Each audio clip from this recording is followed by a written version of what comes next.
بسم اللہ الرحمن الرحیم۔ تصور آخرت کے حوالے سے جس غلط فہمی کا آج ہم تذکرہ کریں گے اس کا تعلق علامات قیامت میں سے ایک علامت کے ہے۔ عام طور سے یہ بیان کیا گیا ہے روایات میں کہ قیامت سے فوراً پہلے سورج جو ہے وہ مغرب سے طلوع ہوگا۔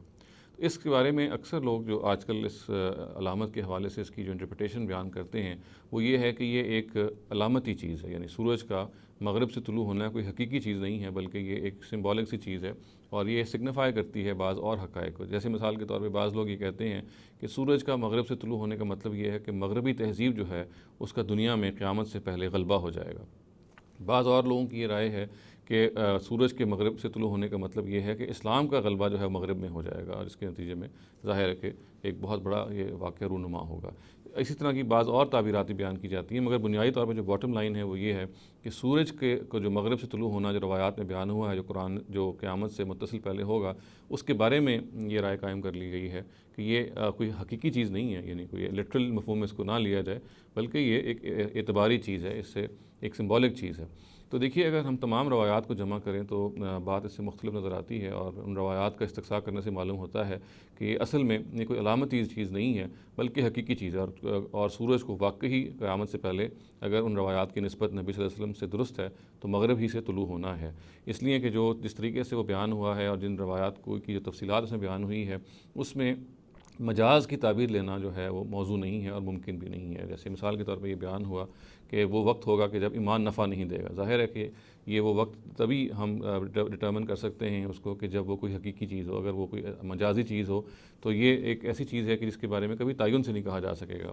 اور بھی اس طرح کی بعض چیزیں ہیں جو ہمیں اس طرف لے کے جاتی ہیں کہ اصل میں سورج کا مغرب سے طلوع ہونا ایک حقیقی واقعہ ہوگا۔ اب ظاہر ہے کہ یہ سوال پیدا ہوتا ہے کہ یہ آج کل کے نوامیس و قوانین جو اس وقت اسٹرانومی میں یا ہم کائنات کے حوالے سے دیکھتے ہیں یہ کیسے ممکن ہوگا۔ تاہم ظاہر ہے رب کائنات کے لیے کوئی ممکن نہیں ہے کہ وہ اس کو کس طرح سے ممکن کر دے، اور دیکھیے کہ یہ اس کے بارے میں سائنٹیفکلی بھی اسٹرونامکلی بھی ہم یہ کہہ سکتے ہیں، اور آج کل کے سائنسدان نے بعض جو آسمانی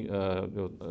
ہیونلی باڈیز ہیں ان کے حوالے سے بیان بھی کرنا شروع کیا ہے کہ وہ اپنی اسپن یا ان کی روٹیشن میں وہ الٹا گھومنا انہوں نے شروع کیا ہے۔ یعنی بعض سیارے ایسے ہیں یا ان میں سے کم ایک سیارے کی طرف وہ پوائنٹ آؤٹ کرتے کہتے ہیں کہ جس طرح سے وہ گھوم رہا تھا اس سے رک کے اب اس کی سمت تبدیل ہوتی ہونی شروع ہو گئی ہے۔ تو اگر فرض کیجئے کہ یہ ایک پاسبلٹی ہے تو ہم یہ کہہ سکتے ہیں کہ وقوع اس کا بالکل پھر ممکن ہو جائے گا، اس لیے کہ ہمیں معلوم ہے کہ آج کل زمین جو ہے وہ مغرب سے مشرق کی طرف گھومتی ہے، یعنی ویسٹ سے ایسٹ کی طرف گھومتی ہے، جس کے نتیجے میں سورج پھر مشرق سے طلوع ہوتا ہے۔ اگر اللہ تعالیٰ چاہے، ظاہر ہے بہت سارے اور طریقے بھی ہو سکتے ہیں مگر اس میں بڑا آسانی سے یہ طریقہ بھی کیا جا سکتا ہے اللہ تعالیٰ کی طرف سے کہ وہ مشرق سے مغرب کو زمین کو گھما دیں، جس کے نتیجے میں آپ پھر سورج جو ہے مغرب سے طلوع ہوگا۔ گویا کہ یہ ایک ایسی کوئی بعید عقل بات نہیں ہے، کیونکہ یہ وہ بات ہے جو سائنس بھی جس میں آج کل جس کے بارے میں بعض رجحانات اپنے بیان کرتی ہے۔ اور پھر یہ بھی میں عرض کرتا چلوں، اگر یہ سائنس یہ بات نہ بھی بیان کرے تو جب ایک چیز کو بیان کر دیا گیا ہے اور درست اس کی نسبت ہے نبی صلی اللہ علیہ وسلم کی طرف تو یہ نہیں ہو سکتا کہ پھر وہ درست نہ ہو اور وہ رونما نہ ہو۔ خلاصتاً ہم یہ کہہ سکتے ہیں کہ سورج کا مغرب سے طلوع ہونا جو علامات قیامت کے طور پہ روایات میں بیان ہوا ہے، یہ اگر ان روایات کی نسبت نبی صلی اللہ علیہ وسلم سے درست ہے تو پھر جس طرح سے یہ بات کو بیان کیا گیا ہے یہ ایک حقیقی واقعہ ہے، یعنی یہ حقیقی واقعہ ہے، یہ کوئی مجازی تعبیر نہیں ہے۔ اور سورج کو پھر اس ٹائم سے پہلے، قیامت کے زلزلے سے پہلے، قیامت کے نمودار ہونے سے پہلے پھر مغرب ہی کو طلوع ہونا ہوگا۔ اقول قولی ھذا واستغفر اللہ لی ولکم ولسائر المسلمین والمسلمات۔